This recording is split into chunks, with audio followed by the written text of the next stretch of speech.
کوئی بھی عرب دوسرے غیر عرب عجم سے اونچا نہیں ہے، نہ کہ کوئی عجم کوئی عرب سے اونچا ہے، کوئی گورا انسان کالے سے اونچا نہیں ہے، نہ کہ کوئی کالا انسان گورے سے اونچا ہے. صرف ایک وجہ سے اونچا ہو سکتا ہے، وہ ہے تقوی کی بنیاد پر، پرہیزگاری کی بنیاد پر، دینداری کی بنیاد پر، نیکی کی بنیاد پر.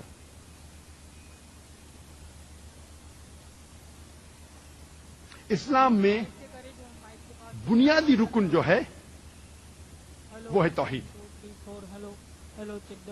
اور اسلام کا بنیادی رکن ہے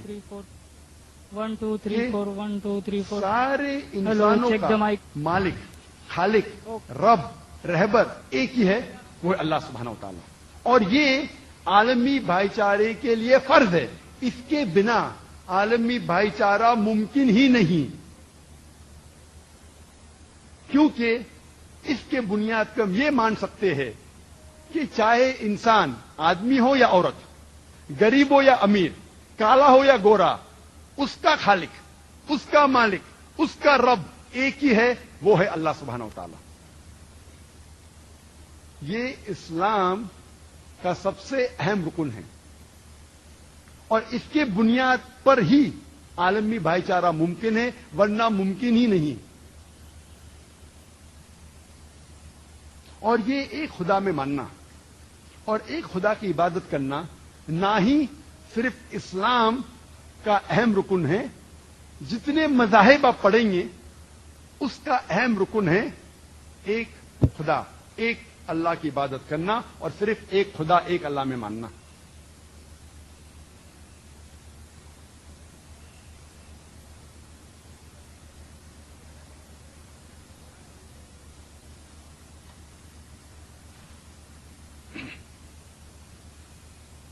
توحید سارے مذاہب کا رکن ہے. اور جب ہم پڑھتے ہیں آکسفورڈ ڈکشنری میں what is the meaning of religion?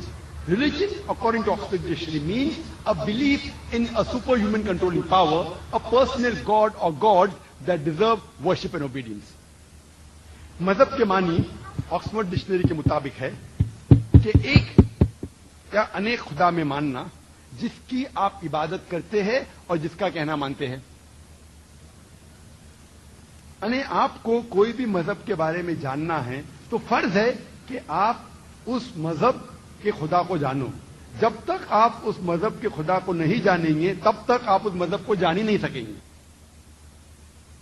تو آج ہم کوشش کریں گے دیگر مذاہب کو جاننے کے لیے، اور ان مذاہب میں خدا کے بارے میں کیا کہا گیا ہے. کوئی مذہب کو جاننے کے لیے مذہب کے ماننے والوں کو دیکھنا ضروری نہیں. اگر آپ مذہب کو جانیں گے مذہب کے ماننے والوں کو دیکھنے کے بعد تو یہ صحیح طریقہ نہیں، کیونکہ کئی بار مذہب کے ماننے والے خود نہیں جانتے ان کے مذہب میں کیا لکھا ہے اور ان کے مذہبی کتاب کیا کہتے ہیں خدا کے بارے میں. اسی لیے سب سے بہترین اور سب سے صحیح طریقہ یہ جاننے کے لیے کہ مذہب کیا ہے اور اس مذہب کے خدا کے بارے میں کیا لکھا ہے، وہ ہے اس مذہبی کتاب کی تحقیق کرو. تو اس بنیاد پہ ہم آج کوشش کریں گے کہ جاننے کے لیے کہ دیگر مذاہب میں کیا لکھا ہے اور ان مذاہب میں خدا کے بارے میں کیا کہا گیا ہے. سب سے پہلے ہم کوشش کریں گے جاننے کے لیے ہندو مذہب کیا کہتا ہے خدا کے بارے میں، بھگوان کے بارے میں، ایشور کے بارے میں. اگر آپ کوئی ہندو سے پوچھیں گے کہ وہ کتنے خدا میں مانتا ہے، کتنے ایشور میں مانتا ہے، کتنے بھگوان میں مانتا ہے، تو آپ کو جواب ملے گا. کوئی ہندو کہے گا 3، کون کہے گا 100، کوئی ہندو کہے گا 1000، کوئی کہے گا 33 کروڑ، 330 ملین، 33 کروڑ. لیکن اگر آپ ایک ایسے ہندو سے پوچھیں گے جو اپنے ہندو مذہب کی کتاب کا مطالعہ کر چکا ہے اور ہندو مذہبی کتاب پڑھ چکا ہے، وہ ہندو کہے گا کہ ہندو کو صرف ایک خدا کی عبادت کرنا چاہیے اور ایک ہی خدا میں ماننا چاہیے. لیکن عام ہندو وہ ایک فلسفے میں مانتا ہے جسے کہتے ہیں پینتھیزم. پینتھیزم کے معنی everything is God. सब कुछ खुदा है. आम हिंदू मानता है कि सब कुछ खुदा है. चांद खुदा है, सूरज खुदा है, इंसान खुदा है, पेड़ खुदा है, सांप खुदा है. हम मुसलमान ये कहते हैं और ये मानते हैं कि सब कुछ खुदा का है. चांद खुदा का है, सूरज खुदा का है, इंसान खुदा का है, पेड़ खुदा का है, सांप खुदा का है. तो जो अहम फर्क हिंदू और मुस्लिम में है, आम हिंदू कहता है सब कुछ खुदा है, हम मुसलमान कहते हैं सब कुछ खुदा का है. ये फर्क सिर्फ का है. अगर ये का के फर्क को मिटा देंगे तो हिंदू और मुस्लिम एक हो जाएंगे.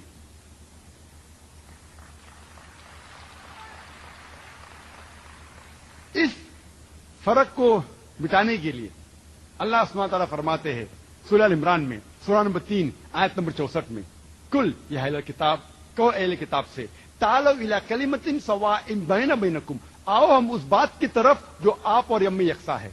सबसे पहली बात अल्लाह नाबुदा इल्लल्लाह, कि हम सिर्फ एक खुदा की इबादत करें. वला नुश्रिका बिही शैय्यन, क्या हम आपस में किसी को शरीक ना करें. वला नुश्रिका बिही शैय्यन वला यत्तखिज़ बादुना बादन अरबाबन मिन दुनिल्लाह, कि हम आपस में किसी को रब ना बनाएं. और अगर वो फिर न माने, नुश्रिका बिही शैय्यन वला यत्तखिज़ बादुना बादन अरबाबन मिन दुनिल्लाह फइन तवल्लौ फकुलू शहदू बिअन्ना मुस्लिमून, और अगर वो कहना नहीं माने तो आप शहादत दो कि हम मुस्लिम हैं और हम अल्लाह सुब्हानहू व तआला की इबादत करते हैं. तो कुरान मजीद में एक तरीका बतलाया गया है किस तरीके से भाईचारा बढ़ाना चाहिए दिगर मज़ाहिब के बीच. ये कहना चाहिए आओ हम उस बात की तरफ जो आप और हम में यकसा है. सबसे पहली बात अल्लाह नाबुदा इल्लल्लाह, कि हम सिर्फ एक ही खुदा की इबादत करें. अभी हम तहकीक करेंगे कि हिंदू मजहबी किताब में क्या लिखा है खुदा के बारे में. जब हम पढ़ते हैं उपनिषद, जो एक अहम हिंदू मजहब की किताब है, छंदोग्य उपनिषद में लिखा है, chapter number 6 section number 2, chapter number 6 section number 2 श्लोक नंबर 1 में, एकम एविदित्यम, खुदा एक है, उसके अलावा कोई नहीं है. लिखा है श्वेता उपनिषद में चैप्टर नंबर 4 चैप्टर नंबर 6 श्लोक नंबर 9 में, नाचस्य कसिज जनिता न चदीपा, उस ईश्वर का कोई भी वालिदैन नहीं है, कोई भी रब नहीं है. उस ईश्वर का कोई भी वालिद नहीं, कोई भी वालदा नहीं. उस ईश्वर का कोई, उससे ऊपर कोई नहीं है. लिखा है श्वेता उपनिषद में चैप्टर नंबर 4 श्लोक नंबर 19 में, न तस्य प्रतिमा अस्ति, उस ईश्वर की कोई प्रतिमा नहीं. प्रतिमा एक संस्कृत लफ्ज है जिसके मानी है अक्स, फोटोग्राफ, पेंटिंग, पिक्चर, स्कल्पचर, मूर्ति, स्टैच्यू. लिखा है श्वेता उपनिषद में अध्याय नंबर 4 श्लोका नंबर 19 में, न तस्य प्रतिमा अस्ति, उस ईश्वर, उस भगवान की कोई प्रतिमा नहीं, कोई अक्स नहीं, कोई फोटोग्राफ नहीं, कोई पेंटिंग नहीं, कोई पिक्चर नहीं, कोई मूर्ति नहीं, कोई स्कल्पचर नहीं.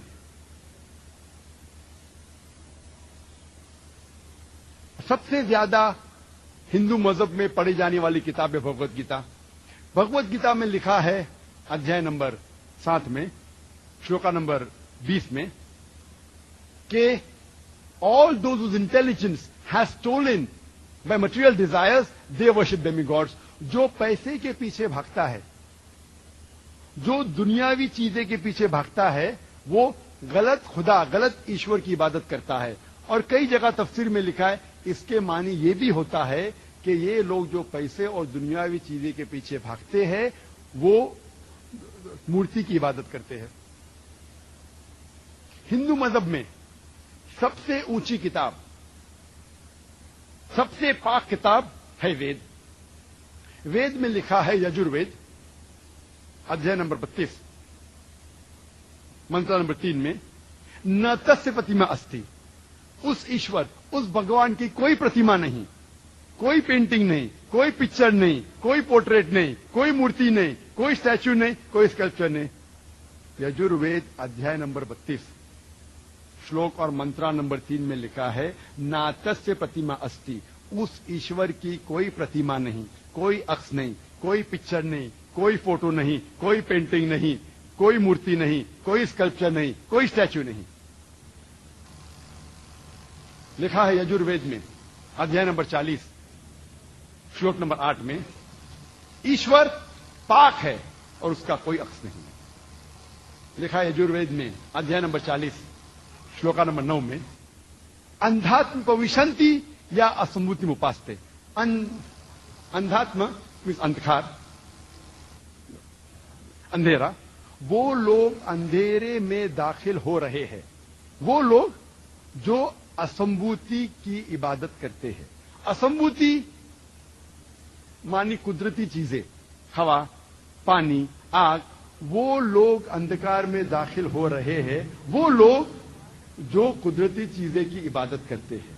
और आगे लिखा है, वो लोग और गहरे अंधकार में और गहरे अंधेरे में ढल रहे हैं, वो लोग जो संभूति की इबादत करते। संभूति मतलब इंसान की बनाई हुई चीजें, टेबल, चेयर, मूर्ति, गाड़ी, इसकी अगर इबादत करेंगे तो और गहरे अंधकार में आप जाएंगे।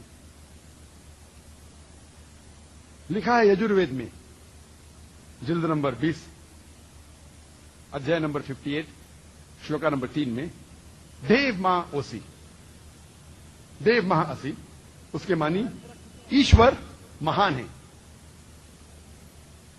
और सबसे पाक किताब वेदों में से 4 वेद है, सबसे पाक वेद है ऋग्वेद। ऋग्वेद में लिखा है जिल्द नंबर 1 में अध्याय नंबर 164 श्लोका नंबर 46, एकम सत्य विप्र बहुधा विदान्ते। सत्य एक है, हकीकत एक है, ईश्वर एक है, खुदा एक है।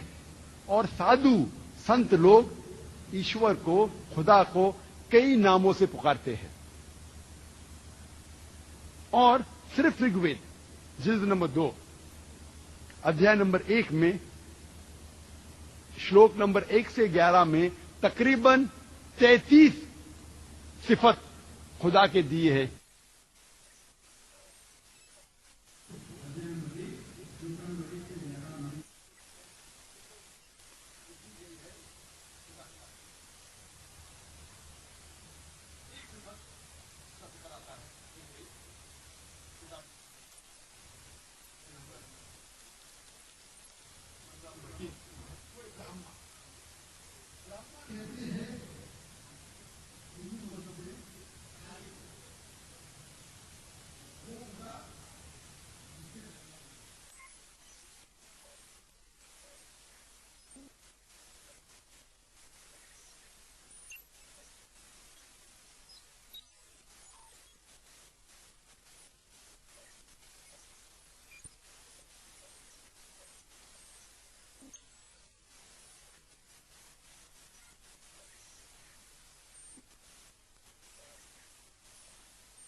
ईश्वर की कोई प्रतिमा नहीं, कोई अक्ष नहीं, कोई पिक्चर नहीं, कोई पेंटिंग नहीं, कोई मूर्ति नहीं, कोई स्कल्पचर नहीं, कोई स्टैच्यू नहीं।